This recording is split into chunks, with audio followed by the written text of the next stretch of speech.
Finally from bad course से Jack सागर। अच्छा, first of all काफ़ी बच्चे सवाल कर रहे थे एरोकेट के टेस्ट के लिए। पास एयर फोर्स में जो एरोकेट का टेस्ट आता है एज अ एयरमैन, ठीक है। एयरमैन पाकिस्तान एयर फोर्स का होता है, ठीक है। उसके अलावा नेवी का सेलर होता है, ये याद रखना। नेवी का सेलर होता है। उसके अलावा पाकिस्तान आर्मी का, पाक आर्मी का सिपाही सोल्जर होता है, ठीक है। सोल्जर पाकिस्तान आर्मी का होता है, पाकिस्तान एयर फोर्स का एयरमैन होता है, नेवी का सिविल होता है। अब बात यहाँ आता है कि पाकिस्तान एयर फोर्स में जो एयरमैन की जॉब्स आई हैं, जिसमें एरोकेट आता है, प्रोवोस्ट आता है, ठीक है, जीसी आता है, उसमें क्या क्या रिक्वायरमेंट्स। इस बार फीमेल की वैकेंसियाँ नहीं आई, तो अब जो वैकेंसियाँ आई हैं फर्स्ट ऑफ ऑल कि एयरमैन के अंदर एरोकेट की आई है, ठीक है, प्रोवोस्ट और जीसी वगैरह की आती है। अच्छा, एयरमैन के लिए जो एरोट्रेड है और एरोस्पोर्ट, ये दो ब्रांचेस के अंदर ज़्यादा बच्चे अप्लाई करते हैं, एरोस्पोर्ट्स, ठीक है। अब रही बात है कि टेस्ट के हवाले से इनकी एज क्राइटेरिया 15.5 से लेकर 20 साल तक होता है जस्ट एरोट्रेड के लिए, ठीक है। जीसी के लिए 16 से लेकर 21 साल तक होता है एज क्राइटेरिया। उसके अलावा सबसे पहली बात है कि इसकी हाइट मेजरमेंट की बात करें तो एरोट्रेड के अंदर और एरोस्पोर्ट्स के अंदर जो हाइट चाहिए, इसके अलावा म्यूजिशियन की जॉब आती है, वो भी इसी के कैटेगरी में आती है। तो इनके लिए जो हाइट चाहिए 5 फीट 4 इंच चाहिए, मतलब 163 सेंटीमीटर आपकी हाइट होनी चाहिए। देन आप एलिजिबल हैं पाकिस्तान एयर फोर्स में एयरमैन के लिए। अच्छा, एयरमैन में जो एरोकेट और एरोस्पोर्ट के टेस्ट आते हैं, उसमें जो टेस्ट फर्स्ट ऑफ ऑल आपका पहला टेस्ट आता है इंटेलिजेंस।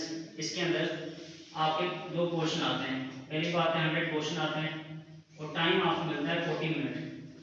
इसके 2 क्वेश्चन आते हैं, वर्बल के अंदर 40 क्वेश्चन आते हैं और नॉन वर्बल के अंदर वर्बल के अंदर आपके 60 क्वेश्चन आते हैं, नॉन वर्बल के अंदर 40 क्वेश्चन आते हैं।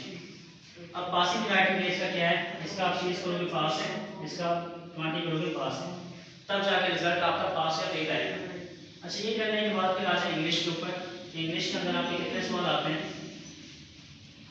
इंग्लिश में आपके आते हैं 50 क्वेश्चन। इंग्लिश के 50 क्वेश्चन आते हैं, टाइम आपको यही 30 मिनट मिलता है, क्लियर। उसके बाद फिजिक्स के आपके पास 25 क्वेश्चन आते हैं, टाइम आपको 30 मिनट मिलता है। उसके बाद मैथ के 25 क्वेश्चन आते हैं, टाइम आपको 30 मिनट मिलता है। लास्ट में जब आप ये सारे पोर्शन, इसकी एक और खासियत है पाकिस्तान एयर फोर्स के अंदर, जब आप सारे टेस्ट पास कर जाएंगे, मतलब इंटेलिजेंस पास करेंगे तो इंग्लिश में जाएंगे, इंग्लिश पास करेंगे तो फिजिक्स में जाएंगे, फिजिक्स पास करेंगे तो मैथ में जाएंगे, और मैथ वाला टेस्ट पास करेंगे तो लास्ट में पर्सनैलिटी टेस्ट। अच्छा, पर्सनैलिटी टेस्ट के अंदर 133 क्वेश्चन आते हैं और टाइम आपको 40 मिनट मिलता है। ये सारे टेस्ट पास करने के बाद अच्छा, पाकिस्तान एयर फोर्स में एरोट्रेड और एरोस्पोर्ट इनके जो टेस्ट आते हैं ये सेम आते हैं, एरोट्रेड और एरोस्पोर्ट के। नहीं बात, और उसमें जो ब्रांचेस आती हैं म्यूजिशियन, ठीक है, म्यूजिक टीचर और म्यूजिक, और आता है जीसी और प्रोवोस्ट, ठीक है। अब म्यूजिशियन के अंदर आपका पहला इंटेलिजेंस आता है, दूसरा आपका इंग्लिश आता है, तीसरा आपका पर्सनैलिटी टेस्ट आता है। जीसी के अंदर भी सेम टेस्ट आते हैं, ये वाले, और प्रोवोस्ट के अंदर भी सेम टेस्ट आते हैं, 3 क्वेश्चन आते हैं। बाकी रही बात टेस्ट की क्वांटिटी सेम होती है, इंटेलिजेंस 100 आएंगे, इंग्लिश वाले 50 आएंगे, पर्सनैलिटी टेस्ट आपके 133 आएंगे, टाइमिंग भी सेम होगी। अब रही बात म्यूजिशियन के लिए भी हाइट आपकी 5 फीट 4 इंच चाहिए। अब जीसी और प्रोवोस्ट की बात करें तो जीसी के अंदर 5 फीट 8 इंच हाइट चाहिए, और प्रोवोस्ट के अंदर भी सेम चाहिए 5 फीट 8 इंच। तो इतनी हाइट के ऊपर आप यानी ये फिट होंगे। अब बात करते हैं इसकी आगे फर्दर प्रोसेस क्या होता है। जब आप टेस्ट क्वालिफाई कर जाते हैं, नेवी की तरह इसके अंदर पर्सनैलिटी टेस्ट अलग से नहीं होता, कंडक्ट आपका कंप्यूटराइज्ड पर्सनैलिटी टेस्ट हो जाता है। पर्सनैलिटी टेस्ट के सारे सवाल जो आते हैं उर्दू में आते हैं, इंग्लिश में नहीं आते।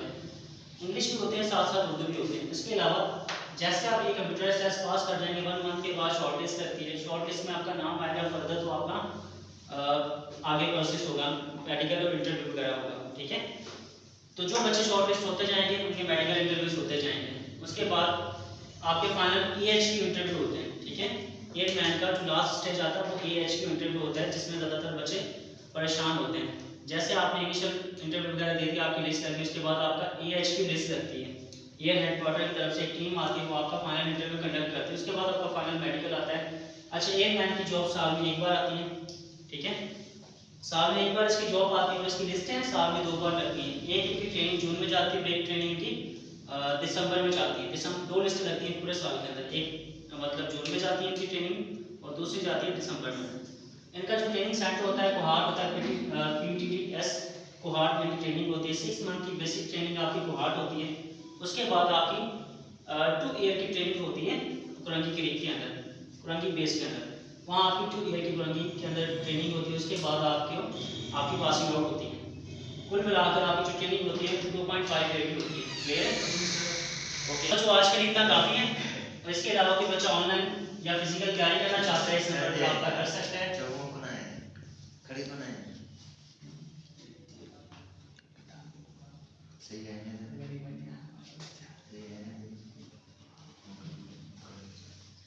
इस नंबर पर व्हाट्सएप कर सकते हैं जो बच्चे ऑनलाइन तैयारी करना चाहते हैं। अल्लाह हाफिज़।